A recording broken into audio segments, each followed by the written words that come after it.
Hi, one forum news brings you the best. Please kindly subscribe to this channel. Your comment and your likes will be highly appreciated. Yes, we are taking a look at something today. Want to take a look at the whole of Africa. Yes, Africa, our motherland, Africa.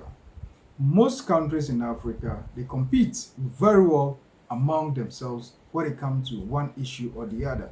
And even they have some level of misunderstanding with one another as a result of who is having something and the other is not having. Yes, you can talk about our foodstuffs, you can talk about football, you can talk about basketball, you can talk about even how to speak. Yes, our English, yes.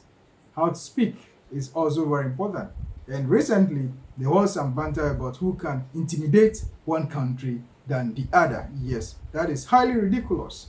But one important thing that Africans are supposed to do and to learn from one another that they are not doing is good governance. Yes, good governance. Good governance simply means how democracy is practiced and things are done properly, institutions working, and the country is being governed properly when it comes to democracy. That is simply put, for a layman, that is how good governance is. Yes, they have to do things properly. The due process must be followed. If you are guilty or not guilty, you must go through the court system. And if you have issues and policies have to be made, they must be made in the parliament where everybody is represented. I'm talking about the representatives of the people. Yes, in the parliament. Yes, that is what they do.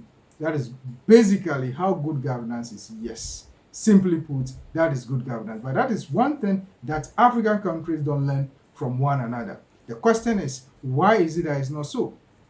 Simple answer is this: we focus so much on unnecessary things rather than necessary things.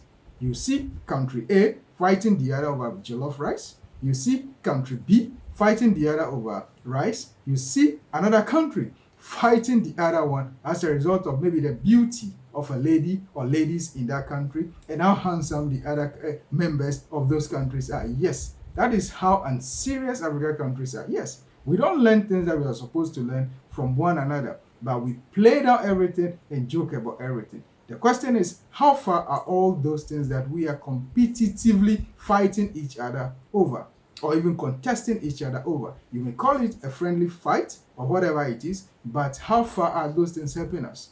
Meanwhile, there is something for us to learn from. There are good countries in Africa that are practicing proper democracy and good governance. But sadly, no one is interested to learn from one the other. Yes, no one is interested. But what we are interested in is what?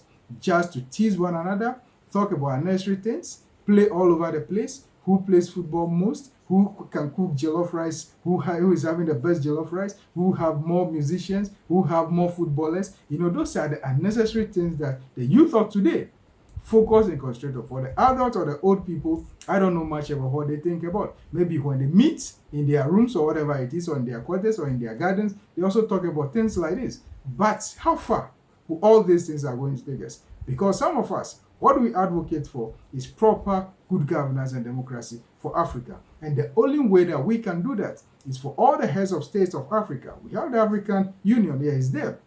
Whether it's working or not working, that one is for those that are president of the body. I'm talking about the president of African Union or the chairman of African Union or whatever it is. They can tell us whether those organizations, the regional bodies organizations, are working or not working. They have the chance to tell us that. We don't know. We don't know what they are doing. Yes. They may be working and some of us are not seeing them. Yes. That is why there is a need for the leaders of Africa to come together and come together properly and think about the kind of democracy that will be best suited for Africa. So that every country in Africa, those that are led by the military junta, those that are led by maybe chiefs or whatever it is, we have only the only monarchy, the only monarchy when it comes to Africa. Yes, we have only one that is close to South Africa over there. Yes, I just don't want to mention the name. They are the only monarch when it comes to the whole absolute monarchy when it comes to the whole of Africa. Yes, but there is a need for things to be done so that proper good governance can be practiced. Our people can freely express themselves. Our people can freely go to court and trust the system, the institutions of governance, the three arms of government. You know very well that if you have an issue with your brother or with your sister, but the court will be the final arbiter of whatever it is, not living as if we are still in a jungle. Yes, because when you look at the court system all over Africa, you can talk about South Africa, you can talk about Ghana, you can talk about Nigeria, you can talk about Senegal, you can talk about Ivory Coast, you can talk about Burkina Faso, what have you. Yes, there is some level of mistrust when it comes to the judicial system, yes, all over Africa.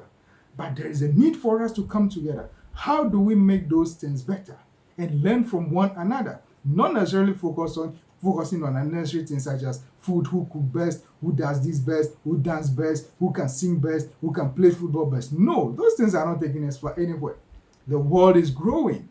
The world is growing. People are advancing technologically, but we are not learning from one another when it comes to technology. No, we are not interested in those things. All that we think about is what unnecessary things. But for Africa to grow and progress together, I'm not saying the unity, I'm not calling for unity of Africa. That one is not my concern. It's not something that I'm so much bothered about. Those that are channeling that, they can go on with whatever they want to do. But that is not what I'm saying. But individual countries in Africa, we can collectively develop. Maybe your country, your president, or your prime minister will lead, you develop very well by learning proper democracy and good governance from other political or other countries. Yes, that's what I mean. Other countries, you learn from other countries, but not necessarily fighting or infighting over unnecessary things that are not serious. Those are the things that most of us focus on. That is not helping us anyway. Look at the beauty of democracy in South Africa. They may also have some lapses here and there, but at least some minor and smaller countries in Africa that are fighting or having problems with democracy. You can learn from South Africa, yes. By and large, they are doing so well, and whatever they are practicing is so unique. Other countries can learn from it, but we are not interested in that. All that we are interested in is what? Who can sing more and win a Grammy? Who can sing more and do A? Who can play football more? Who can win one cup or the other? All those things may be necessary, maybe to some level, but how far are those things going to take us? That is the question. That is why we, the youth, and this generation, we have to do something about good governance. We have to think through so that when we get to levels that we need to make decisions, we tend to learn from good other countries or other countries that are doing so well, rather than concentrating on unnecessary things that has taken and still taking most of our time. That is my point. The point is what? Good governance is very important, and let other minor countries in Africa or countries that are not doing so well when it comes to good governance, how people are being lynched all over the place, whether the person is a criminal or whatever it is, the person needs to go through the judicial system. But if you are a political prisoner, are you supposed to be treated well or fairly or whatever it is? All those things I have to look at. Let us take a look at all the good ones around us. Not necessarily fighting or infighting or arguing over national football and all that things. That is my point I would like to put across today. If you disagree with me, please, the comment section is there. If you agree with me, the comment section is there. But for us to be able to make an impact when it comes to the whole world as individual countries in Africa, yes, we are individual countries in Africa. Whatever it is, that is what I believe in. That is what I see. Yes, but we need to work hand in hand, learn from one another, and progress. Let not allow just the organizational bodies be there. We go there, or our people go there, they drink tea, take certain decisions, but they don't learn from one another. They should learn from one another, especially when it comes to technological advancement as well as good governance. That is the only way we can be able to progress and compete fairly when we get to the international stage. Please, for more about discussions and analysis like this, kindly subscribe to this channel, One Forum News, when it comes to politics of Africa and historical antecedents, when it comes to crime and security analysis. We'll be here to break everything down for your understanding. Your comments and your likes will be highly appreciated. Thank you so much, and kindly subscribe to One Forum News. Thank you.